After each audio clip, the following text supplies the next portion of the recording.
Hoje nós temos como palestrante, o nosso grande amigo Mário Jorge, que todos vocês já conhecem. Ele vai nos trazer o capítulo 1 do Evangelho segundo o Espiritismo. Eu não vim destruir a lei. Então, Mário Jorge. Boa noite a todos. Boa noite ao pessoal da internet. Uma satisfação estar aqui nessa casa novamente, para nós falarmos aí mais um pouquinho sobre a doutrina espírita e seus ensinamentos.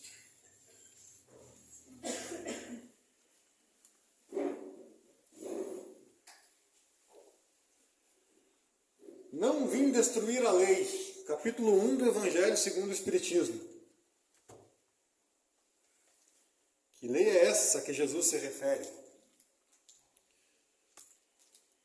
Vamos ao que Jesus nos disse. Está em Mateus 5, 17 e 18. No primeiro capítulo do Evangelho, onde Kardec vai comentar. Não penseis que eu tenha vindo destruir a lei ou os profetas. Não os vim destruir, mas cumpri-los. Porquanto, em verdade vos digo, que o céu e a terra não passarão, sem que tudo que se acha na lei esteja perfeitamente cumprido, enquanto reste um único iota ou um único ponto. Então Jesus está respondendo aí aos fariseus porque ele era acusado de não respeitar a lei de Moisés. E aí nessa discussão com os fariseus ele dá essa resposta: mas eu não vim destruir a lei, pelo contrário, eu vim dar cumprimento. E a terra não passará até que seja cumprido cada ponto, até um único iota. Aí Kardec vai comentar que na lei mosaica há duas partes distintas: a lei de Deus, promulgada no Monte Sinai, e a lei civil ou disciplinar, decretada por Moisés. Era a Constituição, a lei civil, o Código Civil do povo hebreu. A outra apropriada, uma é invariável, essa não muda, que é a lei de Deus. A outra apropriada aos costumes e ao caráter do povo, se modifica com o tempo. Se modifica com o tempo. A lei de Deus está formulada nos 10 mandamentos. Não vou ler os 10 mandamentos aqui porque todo mundo já conhece, né? Porque o que importa é a gente entender o que é a lei de Deus e separá-la da lei do Código Civil de Moisés. Vale lembrar que nós temos religiões aí que a gente pode considerar assim mais conservadoras, para não falar ortodoxas, que seguem muito mais o Velho Testamento do que Jesus. Se apegam muito mais ao Velho Testamento e à lei mosaica do que à lei divina. Consideram todo o Velho Testamento como lei divina. E usam isso para inclusive serem autoritários com relação à sexualidade alheia, com relação a casamento e dentre outras coisas. É de todos os tempos e de todos os países essa lei e tem, por isso mesmo, caráter divino. Todas as outras são leis que Moisés decretou, obrigado que se via a conter, pelo temor, um povo de seu natural turbulento e indisciplinado. O povo hebreu, a gente sabe que era um povo bem difícil. Imagina 3.500 anos atrás. No qual ele tinha de combater arraigados abusos e preconceitos adquiridos durante a escravidão do Egito. Para imprimir autoridade às suas leis, houve de lhes atribuir origem divina, conforme fizeram todos os legisladores dos povos primitivos. Então, enquanto a civilização ainda era infantil, o medo e as regras têm que ser criadas como se fossem criadas por Deus, porque senão as pessoas não obedecem. Os próprios governantes utilizavam esse artifício. O faraó é de origem divina, tem conexão direta com Deus. O imperador foi escolhido por Deus.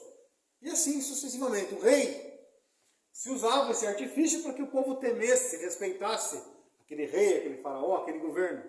Porque se não tivesse vínculo com Deus, não tinha por que respeitar.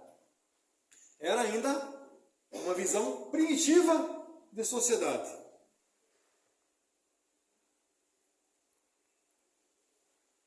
Jesus, aí Kardec vai falar do Cristo. Jesus não veio destruir a lei, isto é, a lei de Deus. Veio cumpri-la. Isto é, devolvê-la e dar-lhe o verdadeiro sentido e adaptá-la ao grau de adiantamento dos homens. O Código Civil de Moisés tinha mais de 630 regras. Desde o que comer, com que mão comer, como lavar as mãos, de que forma orar, dentre outras regrinhas sanitárias, inclusive, que Moisés criou. Justamente, imagina um povo, alguns falam em 800 mil pessoas, outros falam em mais de 1 milhão, outros falam em 400 mil pessoas, todos amontoados no deserto. Se não tiver o mínimo de consciência sanitária, todo mundo morre intoxicado pelo próprio lixo que produz. Não tem um banheiro, não tem esgoto, não tem saneamento básico. Então Moisés criou muitas regras sanitárias para a sobrevivência do seu povo. Só que isso, com o tempo, ganhou atributo de divino. Que se você não cumprisse essa lei, não obedecesse exatamente, você não estava em dia com Deus. Por isso é que se nos depara nessa lei o princípio dos deveres para com Deus e para com o próximo, base da sua doutrina. Quanto às leis de Moisés, propriamente ditas, ele, ao contrário, as modificou profundamente, quer na substância, quer na forma, combatendo constantemente o abuso das práticas exteriores e as falsas interpretações. Jesus até meio que abusava dessa questão das práticas exteriores. Não tem aquela passagem que ele come sem lavar as mãos? Justamente porque era um ritual sagrado. E o que ele responde? Pecado é o que sai da boca, não o que entra nela. Então Jesus agia até de forma irônica com os fariseus, com alguns costumes que eles consideravam costumes divinos criados por Deus, combatendo constantemente o abuso das práticas exteriores e as falsas interpretações. Por mais radical reforma, não podia fazê-las passar, do que as reduzindo a uma única prescrição: amar a Deus acima de todas as coisas e ao próximo como a si mesmo. E acrescentando: aí estão a lei e todos os profetas. Fazer isso e você está em dia com Deus. Ele resume mais de 600 rituais no amar a Deus sobre todas as coisas e ao próximo como a si mesmo. E talvez o episódio mais conhecido, mais marcante, mais importante, na minha visão pessoal, com todo respeito, é a passagem da mulher adúltera, onde a mulher flagrada em adultério é levada aos fariseus, que pegam e levam até Jesus, segundo os textos, para tentá-lo, porque se você desrespeitasse, não obedecesse que a lei não permitisse que a lei fosse cumprida, você também era punido. Então eles levaram até Jesus justamente para testá-lo. E dizem: Rabi, esta mulher foi pega em adultério. A lei manda apedrejá-la até a morte. O que diz você, que está se dizendo aí o Messias, o grande profeta de todos os tempos? Jesus se abaixa, não fala nada, né? A primeira resposta dele é ficar quieto. Ele se abaixa e começa a desenhar na areia. E o que ele responde? Aquele que aqui estiver sem pecado, atire a primeira pedra. Nesse momento ele relativiza a lei, porque ele não disse que não é para cumprir a lei. Ele não disse, não pode mais apedrejar as pessoas. Isso é barbárie humana. Né? Se é um defensor dos direitos humanos, era apedrejado junto ali, né? Isso é barbárie humana. E o que ele faz? Ele joga a responsabilidade. Ele não diz não apedreje.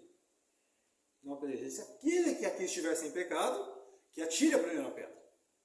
E as pessoas vão se retirando uma a uma. E ele dá um novo entendimento. Você não pode simplesmente apedrejar ou matar a pessoa porque ela descumpriu algo que a sociedade cobra dela. Não matarás, é um mandamento. E ele relativiza essa lei, correndo, inclusive, risco.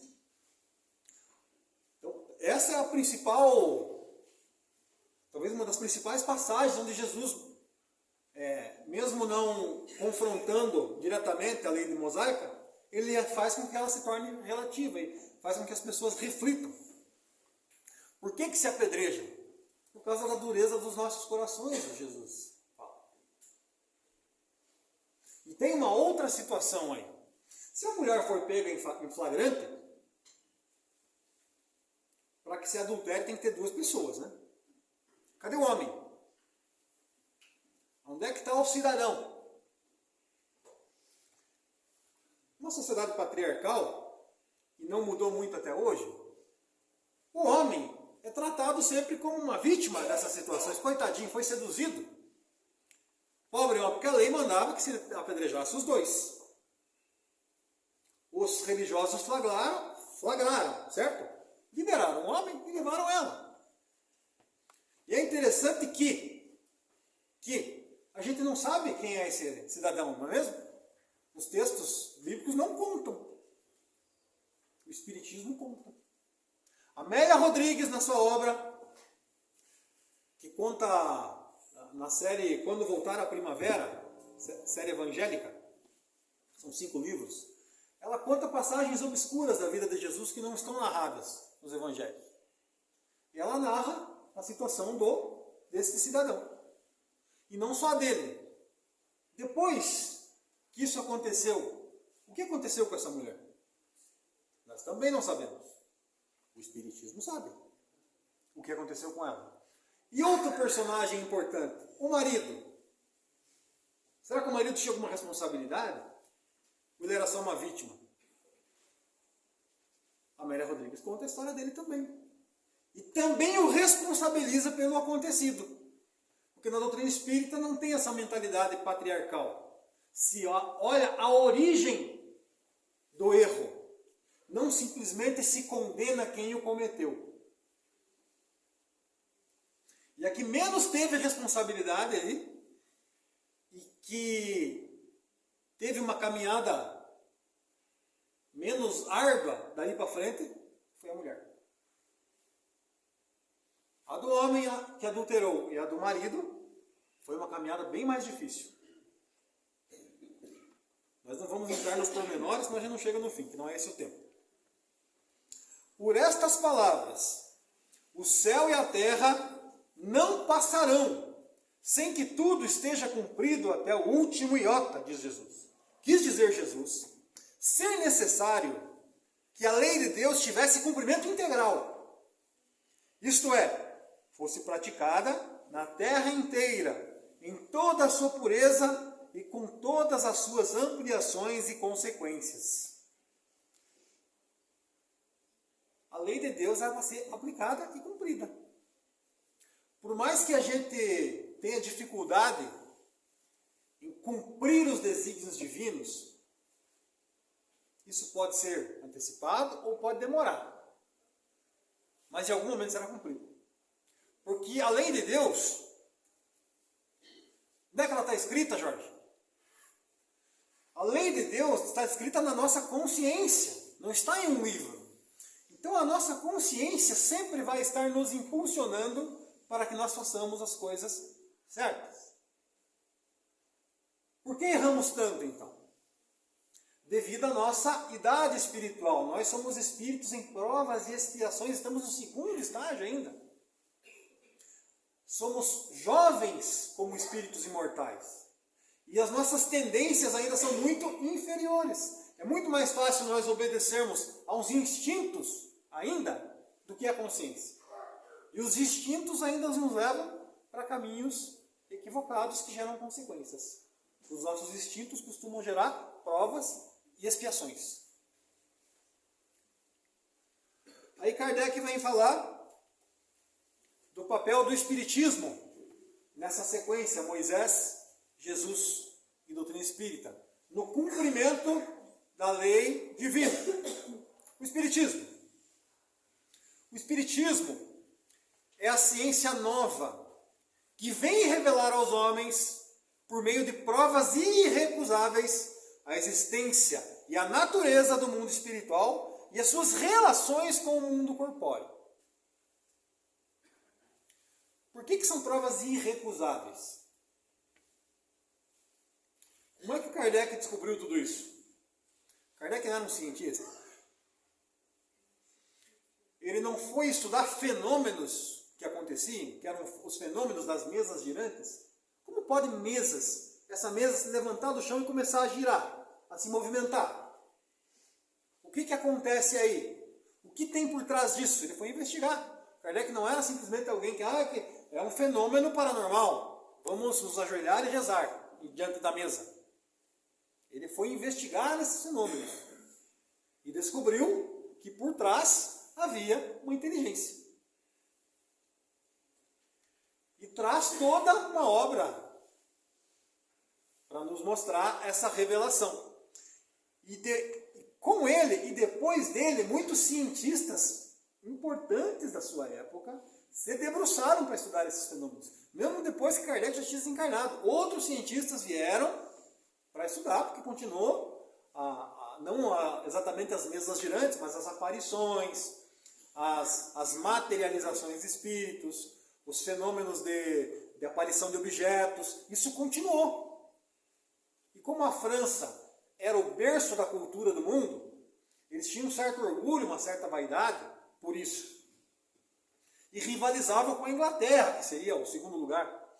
E a Inglaterra, um pouco mais cética, mandou para a França o seu principal cientista, chamado William Crookes. Ela vai lá e prova que esses franceses são um bando de charlatão. Eles são um bando de charlatão. Prove, ridicularize eles, escreva um livro ridicularizando eles.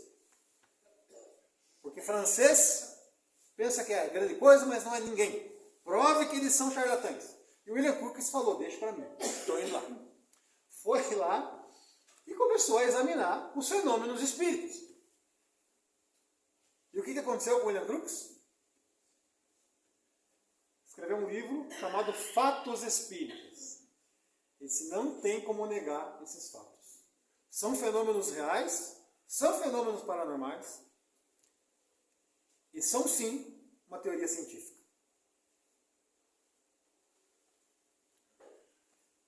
Então, vou ler de novo, o Espiritismo é a ciência nova que vem revelar aos homens, por meio de provas irrecusáveis, a existência da natureza e do mundo espiritual, e as suas relações com o mundo corpóreo. Então isso já foi feito. Precisa fazer de novo? Jorge, você constrói mais uma sala aqui para nós fazer fenômeno de mesa girante? Isso já foi feito. Nós vamos voltar a fazer de novo. A gente passou pela primeira série. Estou na faculdade. Digo, não, mas eu vou voltar para a primeira série que tem umas coisas lá que eu fiquei em dúvida. Não precisa mais. A função da doutrina espírita não é essa. Não é esfregar na cara das pessoas que ela é verdade. Isso é com o tempo. Com o tempo a consciência vai despertando e as pessoas vão entendendo. E as novas gerações aí já vêm com algumas convicções prontas, principalmente da reencarnação. Ele nos mostra não mais como coisa sobrenatural, porém, ao contrário, como uma das forças vivas e sem cessar atuantes da natureza. Então, a doutrina espírita, os espíritos são uma força da natureza. Como forças vivas, como a fonte de uma imensidade de fenômenos até hoje incompreendidos e por isso relegados para o domínio do fantástico e do maravilhoso. É a essas relações que o Cristo alude em muitas circunstâncias. E daí vem que muito do que ele disse permaneceu ininteligível ou falsamente interpretado. Jesus falava por parábolas. Né? Aí Kardec, continuando, mais um item desse capítulo 1, ele fala da aliança da ciência e da religião, que o Espiritismo vem trazer. Porque até então a ciência e a religião eram adversárias, eram até inimigas. Quantos cientistas não foram queimados aí na fogueira? Perseguidos? Porque se confrontava as ideias religiosas, se questionava e não podia questionar. Né? Questionou, morre. Então existia essa dificuldade de se entender entre ciência e religião. E o Espiritismo vem e une tudo isso. Vale lembrar que o Espiritismo foi concebido por intelectuais, e os mais renomados intelectuais da época. Ou pelo menos alguns deles, como Kardec, como William Crookes, Charles Richer, Gabriel Delane, dentre outros importantes da sua época. A ciência e a religião são as duas alavancas da inteligência humana. Uma revela as leis do mundo material e a outra as do mundo moral. Tendo, no entanto, essas leis o mesmo princípio, que é Deus, mesmo princípio, que é Deus, não podem contradizer-se. A ciência também é criação divina. Se eu pensar diferente, houve um tempo em que se demonizou a ciência. Era coisa demoníaca. A ciência é criação divina. E muito mais útil que muita coisa por aí. Né? Se fossem a negação uma da outra, uma necessariamente estaria em erro e a outra com a verdade. Porquanto Deus não pode pretender a destruição da sua própria obra. Então Deus também não quer que a ciência destrua a religião ou a espiritualidade. Pelo contrário. Ele quer que a ciência mostre a importância da espiritualidade, a existência do mundo espiritual. A incompatibilidade que se julgou existir entre essas duas ordens de ideias provém apenas de uma observação defeituosa e de excesso de exclusivismo.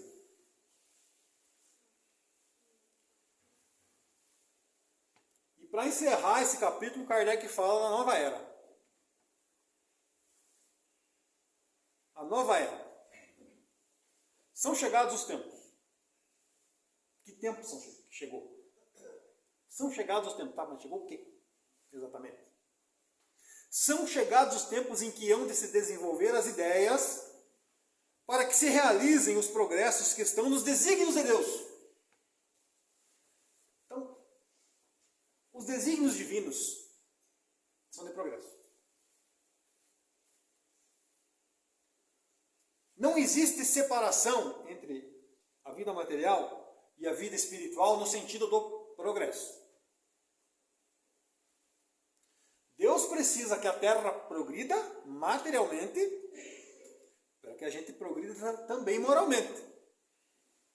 Inclusive o progresso material, que deveria facilitar a nossa vida, não nos tornar escravos dela, é justamente para que a gente tenha mais tempo para o desenvolvimento do intelecto moral. Trabalhando 15 horas por dia não dá para ter muito tempo, não é mesmo?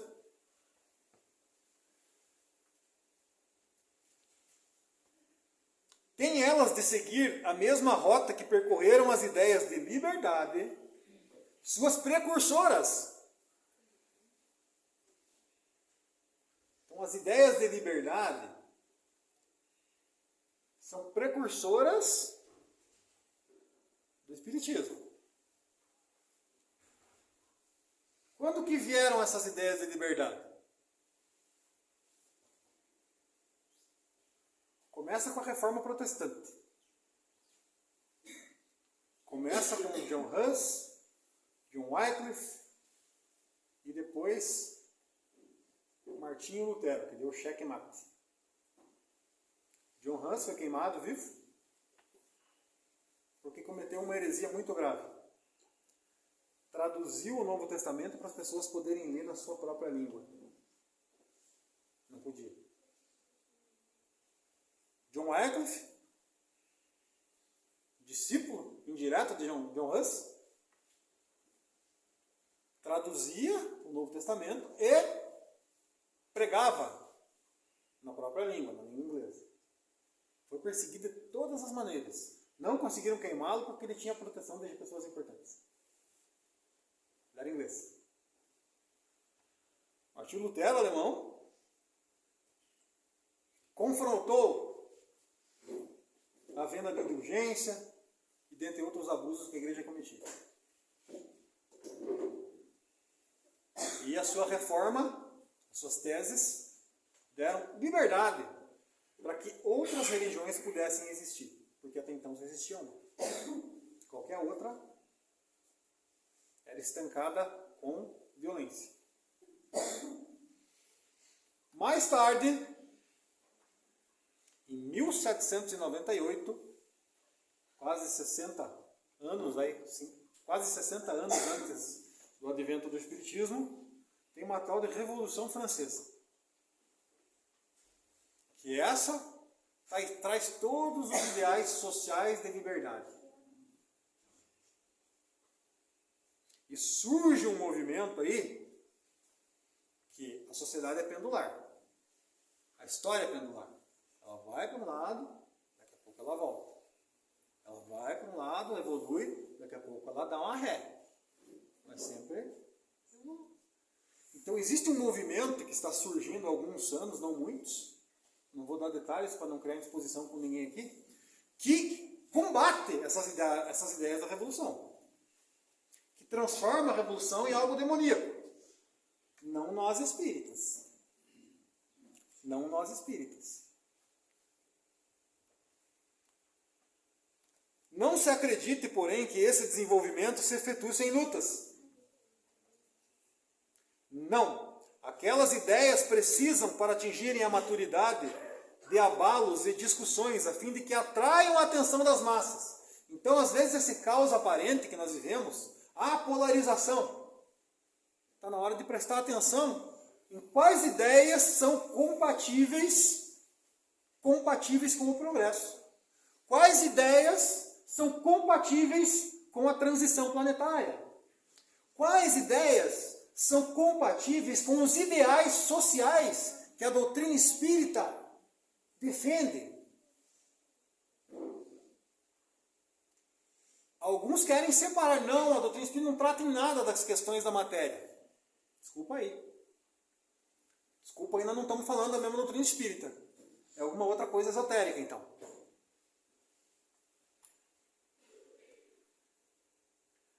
Uma vez isso conseguido, a beleza e a santidade da moral tocarão os espíritos, que então abraçarão uma ciência que lhes dá a chave da vida futura e descerra as portas da felicidade eterna. Moisés abriu o caminho, Jesus continuou a obra, o Espiritismo a concluirá. Claro que o Espiritismo vai muito além da doutrina espírita. Não vamos ter essa pretensão nem essa ilusão. Porque os espíritos agem em todos os setores da sociedade. Tem homens que nunca foram espíritas, teoricamente falando, e eram totalmente inspirados. Um dos maiores presidentes americanos, se não o maior, Abraham Lincoln, fazia sessões mediúnicas na Casa Branca. E nunca foi espírita. Recebia instruções dos espíritos. Abraham Lincoln foi o cara que aboliu a escravidão nos Estados Unidos. A muito custo. Por 2 votos ele conseguiu. Então a espiritualidade tem várias maneiras de agir.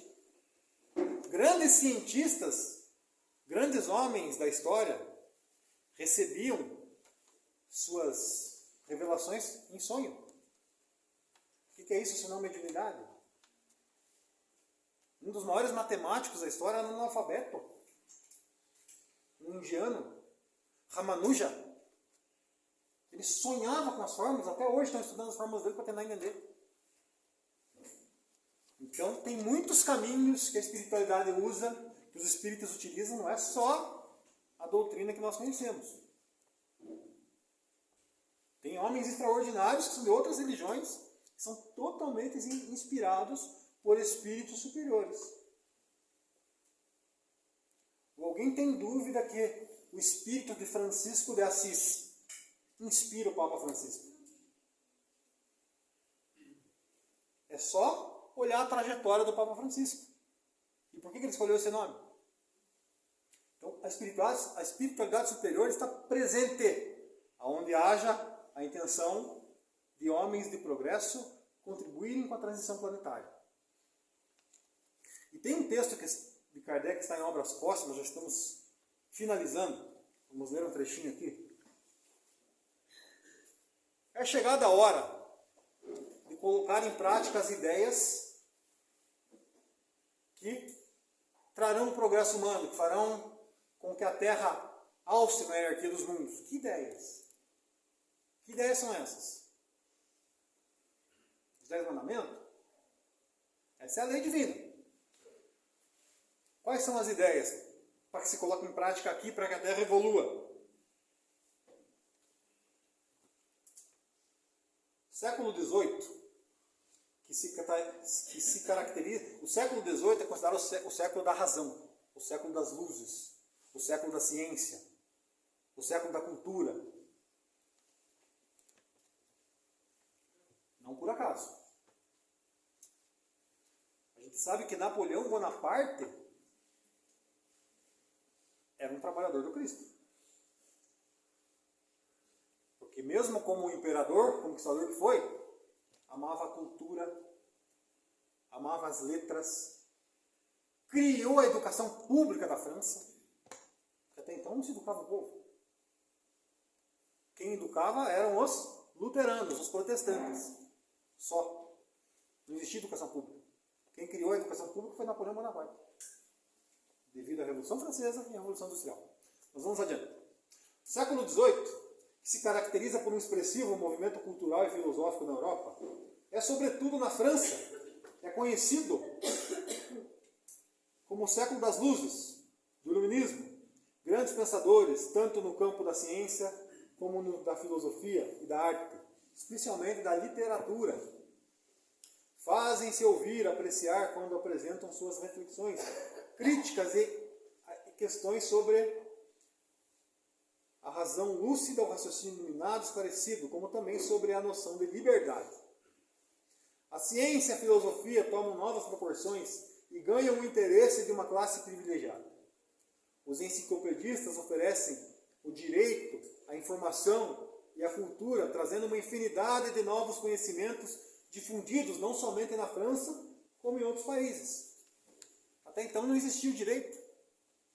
Você era refém de um rei que, conforme o humor dele, podia mandar te prender sem motivo nenhum. Você não tinha um julgamento, você podia ser preso, não sabia nem porquê. Quem que sofria? Quem que vocês acham que sofria nas mãos dos tiranos?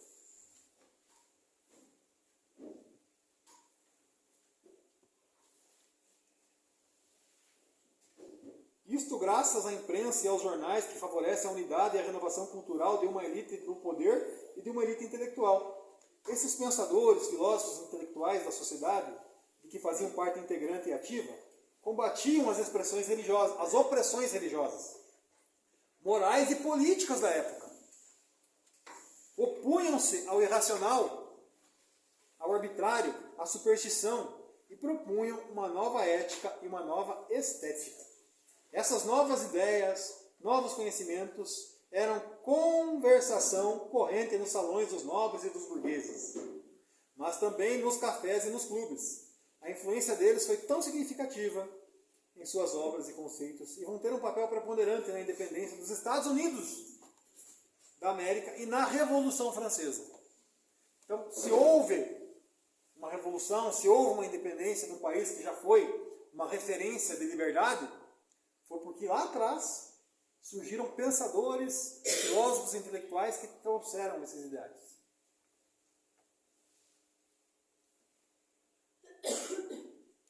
Desses anos difíceis e cruentos, ricos de ideal, mas também de muita violência, nasceu a Declaração dos Direitos Humanos e do Cidadão, e também se conheceu por um curto período mas pela primeira vez na Europa, o exercício da república. Até então, só tinham reis e imperadores. Foram progressos de inestimável valor, precursores de uma nova era mais justa para a França e para a humanidade. Mas a que preço? Historiadores, antropólogos, psicólogos, técnicos em política se dedicaram e ainda se dedicam ao estudo aprofundado dessa época. Procuram compreender as incoerências e os reais motivos que provocaram ideais tão nobres, atitudes e comportamentos tão vis. Porque, claro, que toda revolução tem abusos, né? Porque alguém que exerce poder costuma, às vezes, se corromper. Que a ideia inicial da Revolução Francesa não era mandar ninguém para a guilhotina, Jorge. Mas a guilhotina comeu solto. Comeu solto.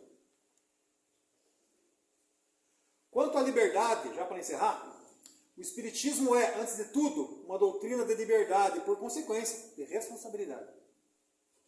Que foi o que faltou aos revolucionários que rapidamente transformaram liberdade em anarquia.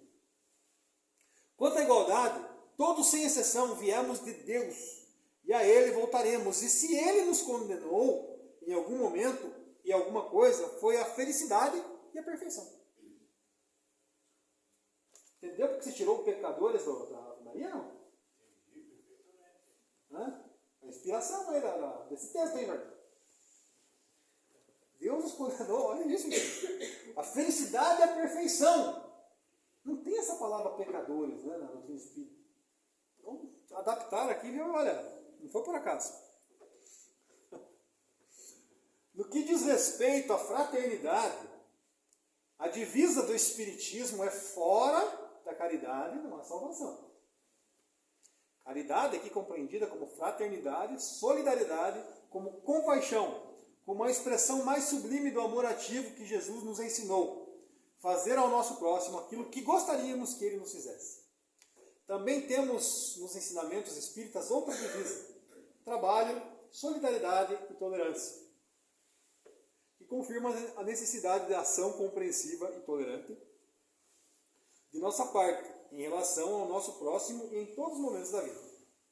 Como conclusão, podemos afirmar que nós, os espíritas, somos privilegiados e o somos pelos conhecimentos de vanguarda, elucidativos e de uma clareza ímpar que nos traz o Espiritismo.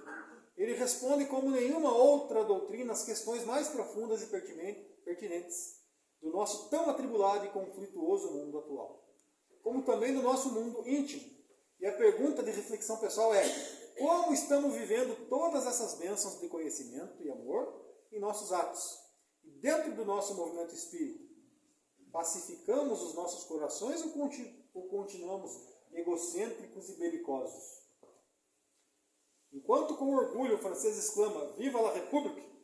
Viva la France!", nós espíritas podemos tranquilamente, alegremente e agradecimento e com nobre e justo orgulho clamar a todos os ventos: Viva Jesus! Viva Kardec! Muita paz a todos!